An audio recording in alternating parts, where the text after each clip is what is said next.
Assalamualaikum warahmatullahi wabarakatuh. Yang terhormat Ibu Fitri Anggraini MPD dan teman-teman yang saya banggakan.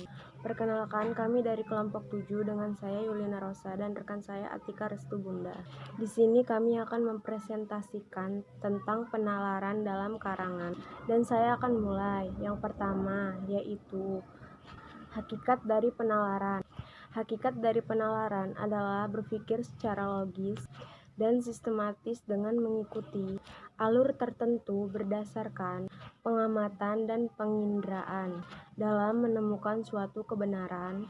Pengetahuan yang digunakan dalam penalaran bersumber pada rasio dan fakta.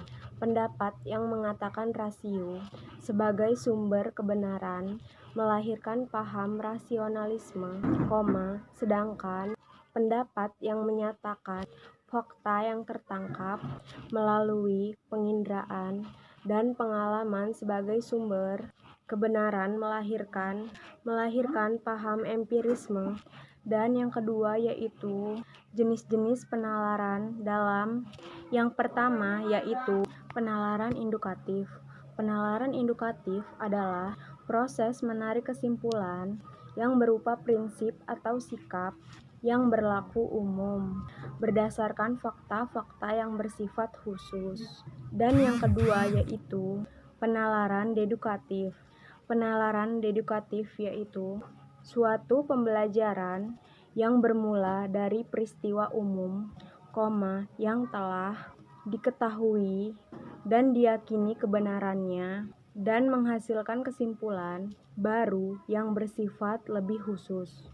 Dalam penalaran indukatif terdiri dari 3 bentuk, yaitu penalaran generalisasi adalah proses penalaran yang tidak sesuai dengan peristiwa individual dalam menuju kesimpulan umumnya.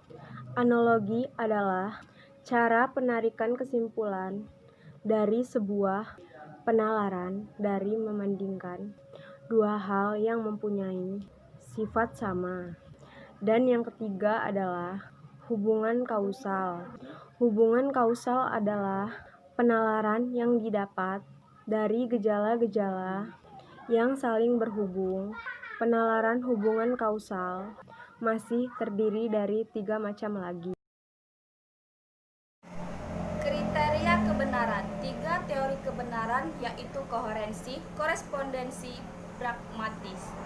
Berdasarkan teori koherensi, suatu pernyataan dianggap benar bila pernyataan bersifat koheren atau bersifat dengan konsisten pernyataan sebelumnya yang dianggap benar. Teori korespondensi mengungkapkan bahwa suatu pernyataan dianggap benar jika pengetahuan yang dikandung dalam pernyataan itu berhubungan dengan objek yang dituju oleh pernyataan tersebut. Ketiga, yang terakhir, yaitu teori pragmatis, diukur dari sifat fungsionalnya dalam kehidupan praktis sehingga suatu pernyataan adalah benar jika konsekuensi tersebut mempunyai kegunaan praktis dalam kehidupan manusia. Teori kebenaran dipergunakan dalam kegiatan ilmiah dari perspektif waktu.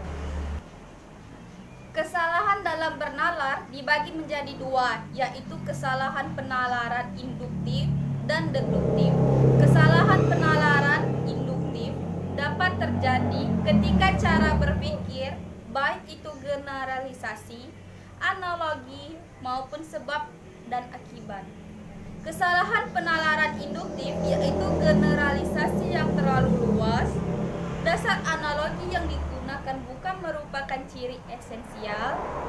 Kesalahan penilaian hubungan sebab dan akibat. Kedua, yaitu kesalahan dalam penalaran deduktif. Terjadi karena beberapa hal, misalnya premis mayornya tidak dibatasi, penarikan kesimpulan dari 2 premis negatif, penarikan kesimpulan terlalu luas tidak dibatasi. Kesalahan penalaran seringkali mengakibatkan kalimat yang tidak jelas. Hubungan penalaran dalam penulisan karangan. Suatu karangan akan mencerminkan kualitas penalaran seseorang akan tampak dalam pola pikir penyusun itu sendiri. Penalaran dalam suatu karangan mencakup 5 aspek. Aspek pertama, aspek keterkaitan, yaitu hubungan antar bagian yang satu dengan yang lain dalam satu karangan. Aspek urutan adalah pola urutan tentang suatu yang harus didahulukan, kemudian dari hal paling besar ke hal yang bersifat inti. Aspek argumentasi, bagian yang menyatakan fakta, analisis terhadap fakta suatu pernyataan. Aspek teknik penyusun harus dengan pola tertentu.